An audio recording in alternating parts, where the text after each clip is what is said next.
Platform के जरिए स्थान देते हैं, उसके लिए भी मैं आपका आभार प्रकट करता हूँ। बहुत सारे ऐसे भी साथी हैं जो बेचारे अपने पैसे खर्च करके रैलियों में जाते हैं और पूरी रैली को लाइव दिखा के जो है लोगों तक मेरी बात पहुंचाने का, हमारी पार्टी की पॉलिसी पहुंचाने का काम करते हैं। इसके लिए मैं आपका आभार प्रकट करता हूँ। लेकिन आज का जो विषय है वो इसलिए महत्वपूर्ण है कि आप और मैं जानते हैं कि 20 मार्च 15 मार्च 2020 को आजाद समाज पार्टी काशीराम की स्थापना है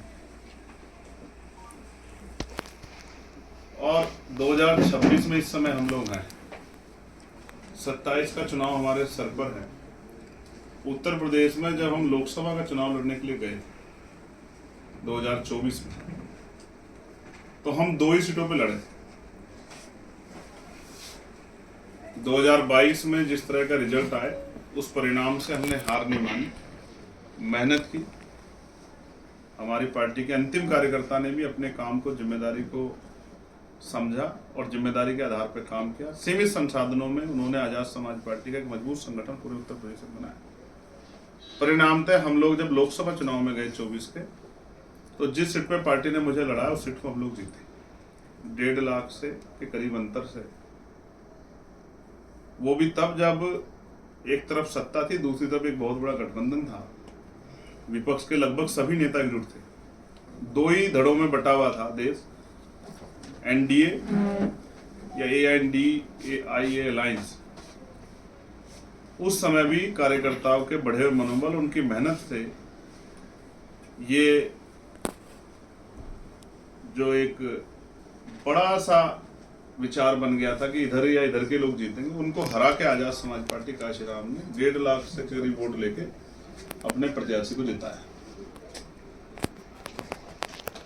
दूसरी सीट जो डुमरियागंज है, क्योंकि आजाद समाज पार्टी को कमजोर दिखाने के लिए कहा जाता है कि उनका प्रभाव पश्चिम उत्तर प्रदेश में है, तो दूसरी सीट हम लोग लड़े डुमरियागंज सिद्धार्थनगर जिले में जाकर, जहां पार्टी को 80,000 से ज्यादा मत मिले। पार्टी तीसरे स्थान पर आई और बाकी 78 सीटों पे हम लोग नहीं लड़े।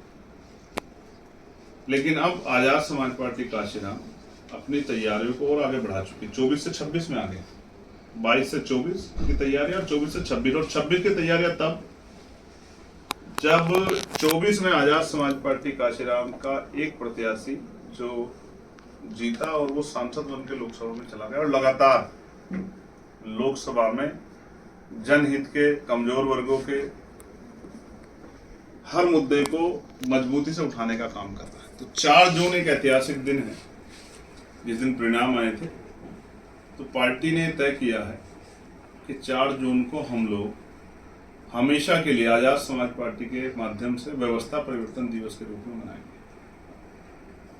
ये आंदोलन जो शुरू हुआ है, जिसको पहला परिणाम जो है वो उत्तर प्रदेश की नगीना लोकसभा से मिला है, उस परिणाम को उत्तर प्रदेश में 27 में बढ़ाने के लिए, मजबूत करने के लिए, सत्ता प्राप्ति के लिए और सत्ता के द्वारा कमजोर वर्गों के हितों की रक्षा के लिए, जो 14 साल के लगभग का एक पीरियड हो गया 2012 से और 26, उस सूखे को खत्म करने के लिए। क्योंकि जब जो समाज, जो विचार सत्ता में नहीं होता, उसका कितना नुकसान होता है, इसका आकलन समाज तब करता है जब वो सत्ता से काफी दिन दूर रहता है। जैसे 12 तक जब हम लोग सत्ता में थे तो नौकरियां मिलती थी, विभागों में आरक्षण के फॉर्मूले लागू होते थे, जमीनें मिलती थी, रोजगार करने के लिए अच्छा माहौल मिलता था, पढ़ने के लिए अच्छा माहौल मिलता था, समय पर स्कॉलरशिप मिलती थी, ठेकेदारी में SC ST के सरकारी ठेकों में रिप्रेजेंटेशन था, कर्मचारियों को तकलीफ नहीं होती थी अपने काम करने में, और आम जनमानस भी धीरे धीरे तरक्की की तरफ बढ़ रहा था। नई नई योजनाएं लागू हुई। आज हम कहां खड़े हैं? बिना सत्ता के जो जमीनें हमें दी गई थी वो लगभग छीन ली गई है, कहीं कोर्ट के आदेश पे, कहीं जिला एडमिनिस्ट्रेशन के आदेश पर, कहीं भू माफियाओं ने कब्जा कर लिया। और जिस तरह का अन्याय, अब तो हालत ये है कि बारातें भी रोकी जा रही हैं। मथुरा में सजी धजी एक कमजोर वर्गों के बहुजन समाज के व्यक्ति की बारात को, बेटियों की बारात को बर्दाश्त नहीं कर पाए, और किस तरह की हिंसा की, उन बच्चियों को किस तरह का अपमान सहना पड़ा, ये भी हमारे सामने है। लगातार जिस तरह से हमले हो रहे हैं, बैकलॉग बढ़ता जा रहा है, रोजगार नाम का जो एक अधिकार था वो खत्म हो गया है, लगातार स्कूल बंद किए जा रहे हैं, बढ़ती बिजली की किल्लत। हालांकि प्रीपेड मीटर पे जो सबसे बड़ी लड़ाई लड़ी गई पार्लियामेंट में, वो आजाद समाज पार्टी के सांसद ने लड़ी, जिसके बाद पूरे उत्तर प्रदेश में बिजली का मीटर, प्रीपेड मीटर को हटाना पड़ा सरकार को उस विरोध के बाद, क्योंकि सरकार उसको लगातार लगा रही थी, उत्तर प्रदेश की जबरन लगा रही थी। और लोकसभा में मंत्री जी ने जवाब देते कहा कि ये रेगुलेटरी नहीं, ऑप्शनल है, स्वैच्छिक है, कोई लगवाना चाहे लगवा ले, नहीं लगवाना चाहता उसकी मर्जी है। लेकिन उत्तर प्रदेश की ट्रिपल इंजन की सरकार लगा रही थी।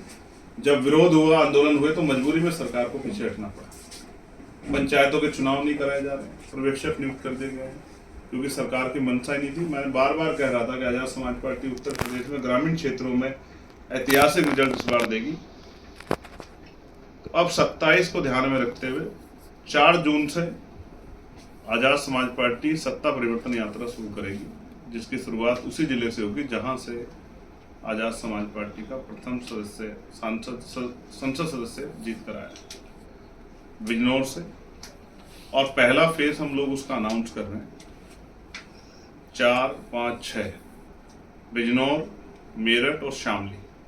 उससे पहले हमने 18 मंडलों में सम्मेलन किए थे, 8 बड़ी रैलियां की थी, मुस्लिम समस्या संवाद के नाम से कार्यक्रम किया था। उसके साथ साथ जो है पिछड़ा वर्ग अधिकार सम्मेलन किया था। हम इस यात्रा के जरिए अपने मुद्दों को, जो हम 27 में चाहते हैं, उनके लिए जोर शोर से आवाज उठा के जन समर्थन हासिल करने का प्रयास करेंगे, लोगों से अपनी बात रखेंगे, उत्तर प्रदेश की महान जनता से अपनी बात रखेंगे। और मुझे विश्वास है कि जैसे हमारी बात उन तक जाएगी और उनका आशीर्वाद, उनका सहयोग हमें मिलेगा, तो उत्तर प्रदेश में एक बहुत बड़ा क्रांतिकारी परिवर्तन है। और जो पॉलिसी हम लोग लेके जनता के बीच में आए हैं, चाहे वो कॉमन एजुकेशन पॉलिसी कक्षा 1 से 12 तक, और आज कक्षा 1 से 12 का ही नहीं, मैं आपसे कहना चाहता हूँ, जिस पॉलिसी का मैं जिक्र करूंगा, आप बड़े बड़े सत्ताधारी दल भी, विपक्ष के लोग भी उस बात को जिक्र करेंगे, आप मेरी बात को उनके आगामी पीसीओ में सुन लेंगे। मैं चाहता हूं मेडिकल की पढ़ाई भी फ्री, मैं चाहता हूं कोई पत्रकार बनना चाहता तो मास कम्युनिकेशन की पढ़ाई भी फ्री, कोई इंजीनियर बनना चाहता उसकी पढ़ाई भी फ्री, कोई वकील बनना चाहता है, LLB के LLM करना चाहता है, उसके लिए भी उसकी पढ़ाई भी फ्री। क्यों फ्री हो? क्योंकि हमारे महापुरुष ये कहते थे कि ये आपको सब कुछ दे सकते हैं लेकिन शिक्षा नहीं देंगे।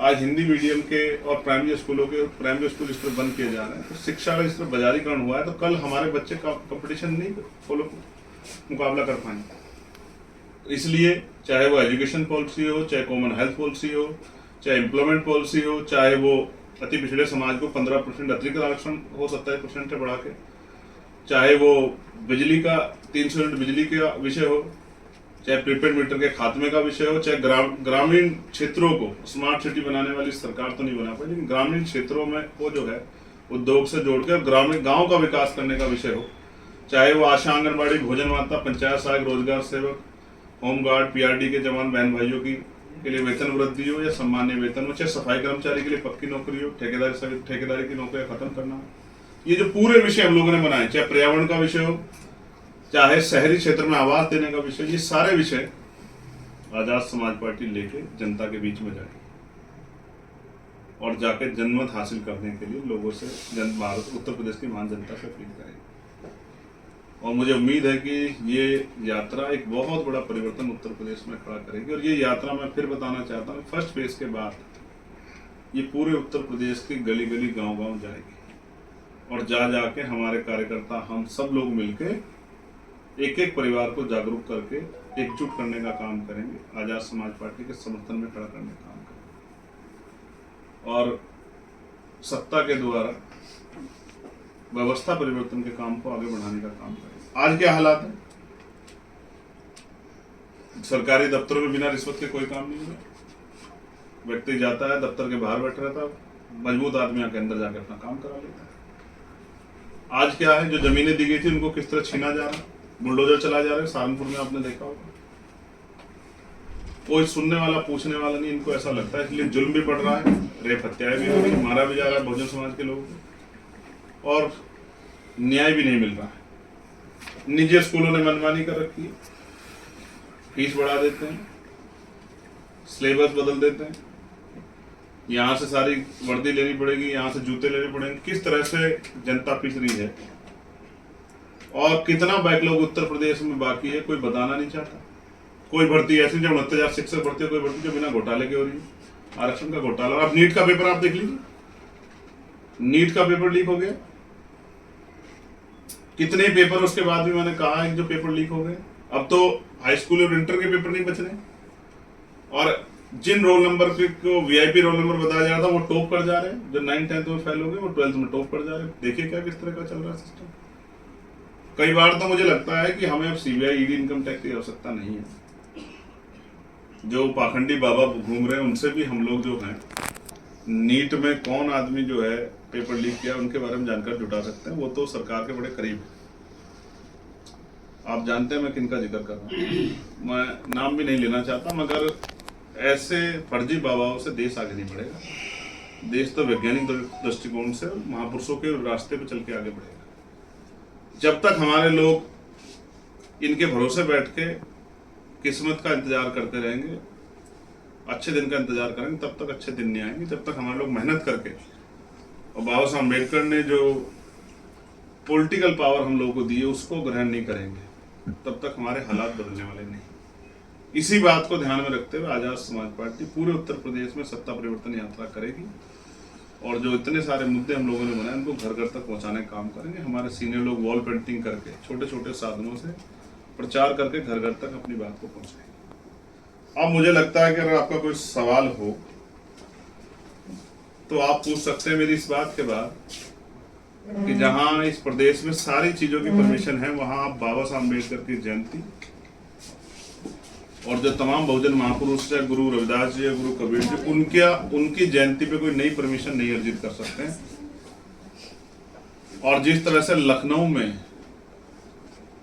जहां डॉक्टर सविता अम्बेडकर जी ने बाबा साहब अम्बेडकर की अस्थियों को, अस्थि कलश का जहाँ स्थापना की, जहाँ बोधि वृक्ष लगा, जहाँ धम्म चक्र लगा, उसको जिस तरह से सरकार छीनने की कोशिश कर रही है, इन सब चीजों का जवाब हम लोग सड़कों पर उतर के जनता के माध्यम से सरकार को देंगे। ये बात भी मैं सरकार को आपके माध्यम से बताऊंगा।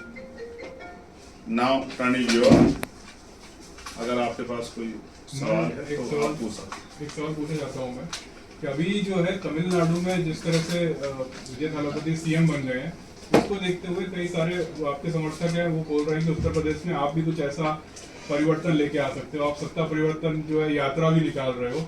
लेकिन वहां पर जो वो हीरो है उसके पास करोड़ों की संपत्ति है, उसकी पिक्चर करोड़ों का बिजनेस करती हैं और काफी सारे सपोर्टर हैं, आप कैसे करोगे? सपोर्टर उनके पास मुझसे ज्यादा नहीं हो सकते। उनके पास सिर्फ सपोर्टर है। आजाद समाज पार्टी के पास सिर्फ सपोर्टर नहीं है, बहादुर योद्धा भी हैं, जो पिछले 2014 से और 26-12 साल से सरकार का मुकाबला कर रहे हैं, आंखों में आंखें डाल, और देश भर में कर रहे हैं। जेल भी जाना पड़ता है, अभी अमरज्योति जी जेल गए, कई हमारे पदाधिकारियों को जेल भी जाना पड़ता है, मुकदमे भी झेलने पड़ते हैं, लाठियां भी खानी पड़ती है।